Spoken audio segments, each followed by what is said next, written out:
Welcome, Knicks fans. Thank you guys for tuning in again. Just wanted to give my take on this game.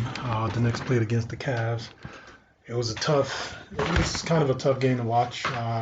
All these games have been pretty tough to watch. A lot of these last three Knicks games, mostly because the starters have really struggled on offense, especially to start the game. And it's just, obviously, I think we all know the reason why that is. I mean, these vets that we're starting, they're just very limited. They're not great NBA players. They're all backups at best, except for Burks. I think Burks possibly could start, um, maybe at the shooting guard, but he didn't play today. And so, but when you talk about the guys that were in the starting lineup today, we had Bullock, we had Peyton, we had RJ, we had Randall, and we had Mitch. I mean, most of the guys, I think 3 out of 5 guys are very limited. Peyton is a very limited player. He doesn't have a jump shot, right? And he does know he is aggressive and does attack the paint, and so that's a very good thing. Bullock is a very limited player. He's a good shooter, but he does not know how to go off the dribble, and he can't really make plays off the dribble.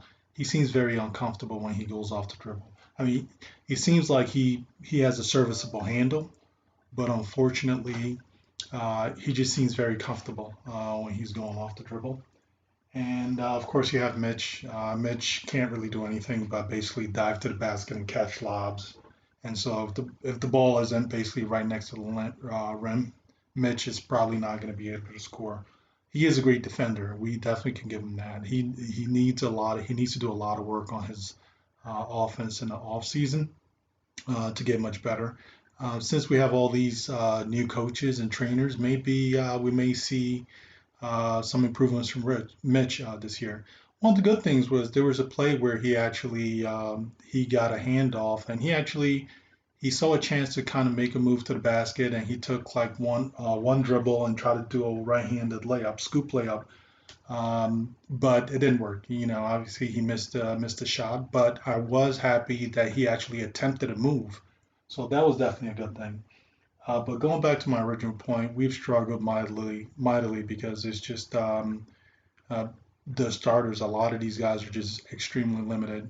It is unfortunate that the young guys have really struggled to beat out these veterans, and I think that's what the plan is. Um, I don't think that some people believe is just the Knicks want to win now, and so they're just starting these starters because you know, uh, they're the most ready. And right now, yes, they are the most ready. But I think the Knicks front office, including the coaches, I think they're really hoping that the young guys step up and beat these older guys out. I think that's really what they're trying to do. And these guys have struggled. The young guys, to tell you the truth, they're just way more talent. I think they're more talented than these vets that are on the court. Uh, they're just uh, they're just more skilled players. The issue with the young guys is the fact that they just don't know how to play very well. They make a lot of mistakes. Sometimes they don't really know their plays very well, and they still have a lot of growing to do. Like Kevin Knox, uh, his ability to go off the dribble and get to the basket, he struggles with that sometimes because he just doesn't go strong. He goes really weak sometimes, and so that always kind of baffles me. But I think that's going to go away soon because he's just very young. I think it's because he's still pretty young and he's still growing into his body. I think once he gets older, I think once Kevin Knox hits like 24 years old, I think he's going to be a completely different player. I think he's actually going to be a problem when he goes down the lane. I think he's going to be the kind of player people are just going to move out the way because you could just tell by his frame that he's just if he keeps working, he's just going to fill out and he's going to just be a huge player. And so Randall is it's he's in the starting lineup and he's not a limited player. I think he is a talented guy. And today actually he was trying. He definitely tried to find an open man a lot. He was pretty efficient from the floor, but unfortunate for him and for the team that for some reason maybe because of how the ball sticks when he's on a court, But even when he actually finds the open man and passes the ball, they seem to miss the shot. And so when Randall's on the court, it just seems like everyone was just shooting really poorly, especially when the offense was flowing through him.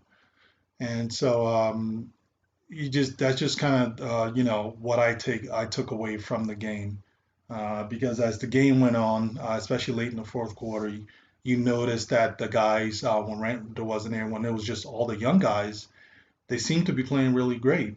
And what do you know? All of a sudden, it seems like we may have found a point guard and Emmanuel Quickly. When he took over the point guard duties, especially in the fourth quarter, the young guys, the team played so much better. They played so much better. They were cutting to the basket and quickly was able to find them. Quickly ran the plays and was able to find the open man. And it seems like all of a sudden the guys were basically hitting their shot. The other thing I really enjoyed about Quickly being on the court as well was the fact that they were faster. They were able to run fast breaks. The other thing, like I said, he was able to find a lot of. He was able to break down the defense and find uh, guys just basically cutting to the basket. He found top in front alley oop, which was really nice. So they ran a lot more today. The other thing I really liked about it was because they played Quickly and DSJ, and DSJ seemed a lot more comfortable on the court with Quickly, which was really cool. I really enjoy seeing that, seeing Quickly essentially play with DSJ. That was very short, for kind of short lived, because in basically towards down a stretch in the fourth quarter, it was essentially what we essentially had on the court was Quickly, Mitch Robinson, uh, R.J. Barrett, we had Kevin Knox, and we also had Obi Toppin. And so that seemed to be the optimal lineup down the stretch for the Knicks, and that's the team that actually got the job done. And so it was really cool to watch this game down the stretch. One thing I really like about the Knicks now is the fact that they don't these guys just don't give up. It seems like they just keep coming at you. They keep coming at you. They don't get down because they're playing horrible. And these guys are just playing. To tell you the truth, there's some quarters they just look terrible. I mean, like um, 2 out of 4 quarters is just like sometimes you don't know what the heck you're watching. But I just like how they're not giving up, and it's kind of like I think they've taken on the attitude of the coach, and which is, I really like, and so the coach, he just, Coach Tibbs just doesn't give up. Although the team is not doing very well, you can just see him talking to the players. If the players aren't comfortable, if they feel like they're not comfortable about what they're doing, he's like talking to them, trying to get them like, more comfortable with like, what's going on the court. And so it's just, and he's always looking for answers. He's always looking for something, that works. He's always trying to win the ball game. It's a preseason game. I think a lot of these teams are trying to win these preseason games.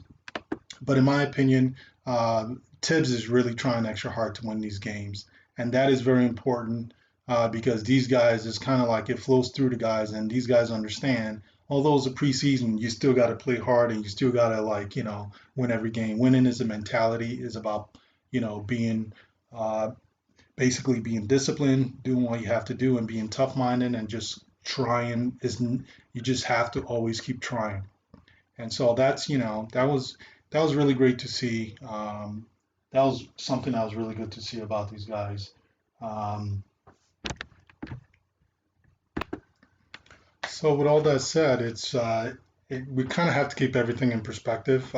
Like I said, the starters that we have, these older guys, these vets, they're not they're not starting NBA players, and it is very concerning that the young guys are struggling to actually beat these guys out for the starting position.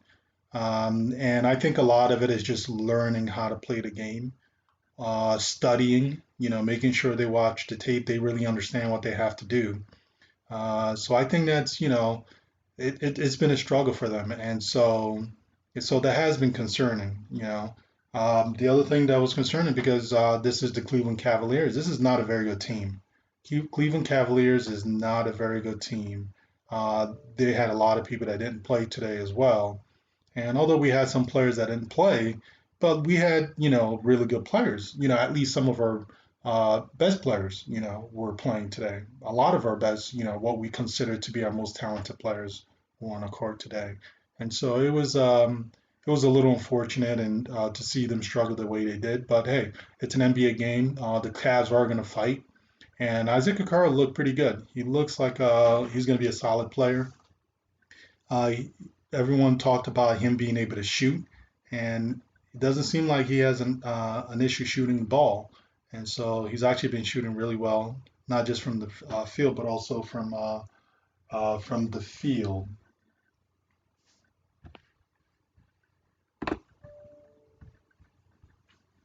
So another takeaway, something else I took away from the game was I'm really liking DSJ's defense.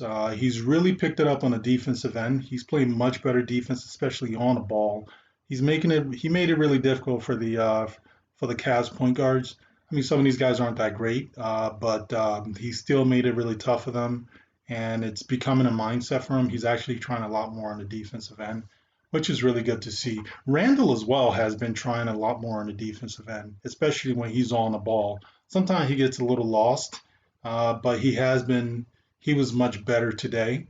The last game that we played against the Pistons, he struggled against that young kid, Dumboyle. I can't remember the kid's name, but he struggled mightily against that kid. Was a 19-year-old and like was really having his way against Julius Randle. So I don't know if Julius Randle was just like lackadaisical and not really, aware.